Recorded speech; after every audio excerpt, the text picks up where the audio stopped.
ఎప్పుడైతే రాష్ట్రంలో కాంగ్రెస్ పార్టీ ప్రభుత్వం ఏర్పడిన కొత్తలో కూడా ఇట్లాంటి కొంత సినిమా చేసిర్రు. కాంగ్రెస్ పార్టీ వాళ్ళంతా కార్యకర్తల నాయకులు వెళ్ళి ఈ క్యాంప్ ఆఫీసులు ఏవైతున్నాయో ఎమ్మెల్యేలు ఆ లోపల ఉన్నటువంటి ఫర్నిచర్లు కావచ్చు, పార్టీ కార్యాలయాల్లో కూడా బీఆర్ఎస్ పార్టీ కార్యాలయాల్లోకి పోయి ఫర్నిచర్ బలగొట్టడం, కేసీఆర్ ఫోటోలు ఎత్తడం ఇవన్నీ చేసిర్రు. అప్పుడు కొంత అధికారంలోకి రాగానే ఇక జోష్ ఉంటుంది కదా, ఆ జోష్ మీద ఇవన్నీ చేసిర్రు. ఇప్పుడు మళ్ళీ 2 ఏళ్ళు గడిచిపోయిన తర్వాత ఇప్పుడు ఏకంగా పోయి ప్రతిపక్ష నేత ఇంటి మీద దాడి చేసిర్రు. సో మరి వీటితోటి ముఖ్యమంత్రి గౌరవం ఎట్లా పెరుగుతుంది అనేది ఇంకా ఇప్పటి వరకు నాకు అర్థమవుతలేదు. తీసుకుపోయి ఫోటో అడబెట్టిర్రు. ఎమ్మెల్యే క్యాంపు కార్యాలయంలో ముఖ్యమంత్రి ఫోటో ఉండాలి, ఎందుకు ఉండొద్దు అని తీసుకుపోయి పెట్టిర్రు. అక్కడ పెట్టడం వల్ల గౌరవం పెరిగిందని వీళ్ళు అనుకుంటున్నారు. ఇప్పుడు ఏం చేస్తారు, బీఆర్ఎస్ వాళ్ళు పోయి దాన్ని తీసి ఏనో చెత్తకుప్పల్లో ఇంకో దగ్గర పడేస్తారు.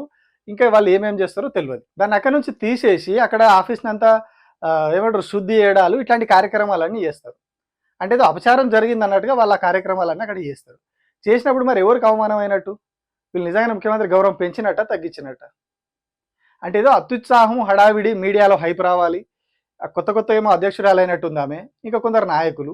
మరి వెనకాల నడిపించింది పైనుంచి రాష్ట్ర రాజధాని నుంచి పోయినాయో ఆదేశాలు ఎక్కడి నుంచి పోయినాయో కానీ కొంచెం ఏదో హడావిడి చేయాలి, మీడియాలో హైప్ రావాలంటే ఏం చేయాలి, మీడియాలో చూపించాలి, సోషల్ మీడియాలో వైరల్ కావాలంటే ఏం చేయాలి, ఇగో ఇట్లాంటి కథలు చేయాలి.